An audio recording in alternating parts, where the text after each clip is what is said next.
G'day guys, Luke here. Welcome back to another video.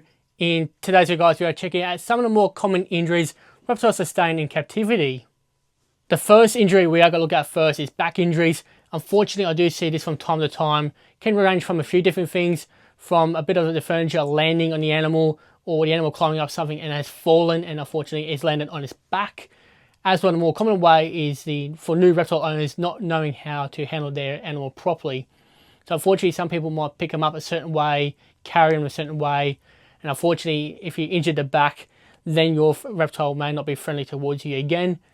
Normally, sometimes I look for a reptile that's showing it has either a broken arm or broken back, would be defending itself. So let's say the day prior is very friendly, pretty normal. The following day, it's quite defensive. As we all know, an injured animal is a scared animal, meaning it's going to defend itself. Another way I look at as well is mobility. Seeing how the animal moves. If it's moving abnormally, doesn't matter if it's not moving its legs properly or even its body, then I will take it to a specialized veterinarian to get x-rays just to confirm any breakages in the animal. If there's anything that is broken, especially a back, I follow the instructions that the vet might provide me. Usually it's kind of common sense, very basic layout, making sure you're providing heat, UVB to allow the animal to recover, fresh food and water, and some quiet time, allowing to give the animal time to recover in peace so you're not causing stress to the animal. The only way to prevent those sort of things from happening is making sure your enclosure is secured properly. Unfortunately, if the animal does fall, it's a freak accident, so there's no real way to prevent that. As well, you want to make sure you know how to handle your animal properly. In a much later video, I will go through how we handle reptiles safely. So for those who may be looking at getting their first reptile, I will show you that in a later video. The next injury I'm going to look at next is burns. Now this can happen a couple of different ways, from your heat pads to your heat rocks, even to your heat elements. So going to your heat rocks, I find for the most part they look great. However, after time they do malfunction. If the inbuilt thermostat does get stuck on, that rock will continue to rise in temperature. If your animal walks over or slithers over to warm up on that heat rock, if it doesn't get off soon enough, they can cause burns themselves.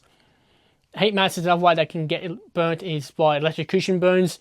Now with any heat pad I install underneath the enclosure, because they're not built to go inside, because if your animal goes over and does a pee on it, we all know that electricity and water does not mix, leading to electrocution burns to your reptile, and trust me, that's not pretty. The last one I see is of course your heat lights. So it doesn't matter if it's a heat globe, ceramic, or these infrared projectors. If you have a species of reptile that does climb near or around these heat elements, such as your goannas, your pythons, or your snakes in general, and some dragon species, I do suggest having these baskets around your heat lights to prevent burns. If your reptile gets burnt, it'll obviously be very similar to us. Some of the skin will start to peel off, there'll be bubbling, blistering, all that nasty stuff relating to burns, depending on the severity. The first thing I do is probably run it under some cold water to at least relieve the pain. If you have any non-toxic cream towards animals, apply that. Sometimes even betadine can soothe the pain. Or for those in America, I think some of you pronounce it as betadine. Either way, that can help soothing the pain. Then going to the veterinarian once more to see what steps you need to take place to help the snake to recover. So it could be some antibiotics, could be some specialized creams. And of course, with your enclosure, you want to have a little sick bay enclosure where, of course, there's nothing for the animal to get burnt on. There's no substrates to cause infections, providing the necessary needs such as a hide, a water bowl, food if necessary, and of course some light to keep the animal happy and give it some time to recover basically. So after a few sheds, hopefully the skin will go back to normal. If not, there'll be scarring from the burn depending on how bad it is. We're going to look at nose rubbing next. What I mean by that is basically the animal has taken the skin off its nose. There are a couple of main reasons why I see this from time to time. There'll be other reasons why as well. But normally, for me to see nose rubbing to occur, I find the animal is not happy in the enclosure that it's in, meaning it might be too small. So the animal is trying to find a way to expand its territory. And unfortunately, as it's going around the enclosure, it's taking the skin off its nose. Another reason why is we have a couple of animals housed together. You may have one that's kind of bullying the other one, meaning the more weaker one's trying to find a way to get away from the bigger one. So it'll go around testing the boundaries and trying to find a way to get out. Normally, for me to prevent that is making sure the animals get along, or making sure the enclosure is big enough. To fix that, you might need to separate it, as well maybe need a bigger house for the animal you have, just depending on the species. Now, if you have an animal that does have a nose rub or is taking some of the skin off, usually some saline solution, betadine or betadine, will work to keep the bacteria away. Reptiles have a very strong immune system. As long as you provide enough space, as well keeping the enclosure clean, normally they heal up. Of course, there might be some scarring, but over time they should go back to somewhat normal. Might not be perfect as it was, but they will recover. They're strong little buggers. Stuck shed is probably the most common problems we have in reptile keeping, as every species of reptile sheds their skin throughout their lifetime. So when you do own a reptile, guys, make sure you're providing the appropriate humidity levels for your reptile. That way when it does get into a shed, it can shed the skin as needed. However, if it's a bit dry and the animal is not able to shed their skin properly, giving it a nice lukewarm bath to allow the skin to absorb some moisture, to allow the skin to come off safely. Never force the skin off, as you're trying to forcibly peel off, it may take the skin with it. So allow the animal some time, so usually about 5 to 10 minutes in a nice lukewarm bath, allowing the moisture to get to the scales. That way you're able to peel off safely. Perhaps the most brutal way for a reptile to get injured in the first place is through a fight. Now, it doesn't matter if it's over territory, being a dominant thing, over food, could be anything. It doesn't matter whether it's male on male, female on male, or female on female. Reptiles can just fight out of nowhere. Could be a personality thing, could be a gender thing.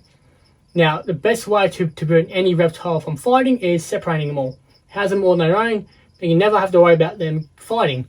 However, if you are going to introduce animals together, make sure you keep an eye on them for at least the first week, because sometimes a fight can occur at any time. So you want to make sure everybody gets along. Also, size thing can be a factor. Anything above, I guess, 20 to 30% may see the smaller animal as food and just target them. Now, if your reptiles do get into a fight, separate them immediately. Do not give them a second chance, because they kill each other. Yes, some groups of reptiles are more mellow in their fighting than others. For example, I see snakes and goannas, especially your large goannas, are quite soft, I guess, gentle when they wrestle. Of course, the more stronger one will win and have the rights for breeding or have their territory. However, dragons and skinks, man, their fights are brutal. Same with turtles. They will take toes, legs, scales, tails, anything. Whatever they can get a hold of the opponent, that's what they're going to rip off. And unfortunately, that can be the head of their opponent. So when an animal does have an injury and they can survive it, especially if it's a torn leg, half a tail missing, or a couple of good decent cuts around their body, best thing to do is go straight to a veterinarian to get that checked over and get the wounds cleaned out, get some sutures or even anything medical really, so antibiotics, and then housing that animal on their own in a safe environment.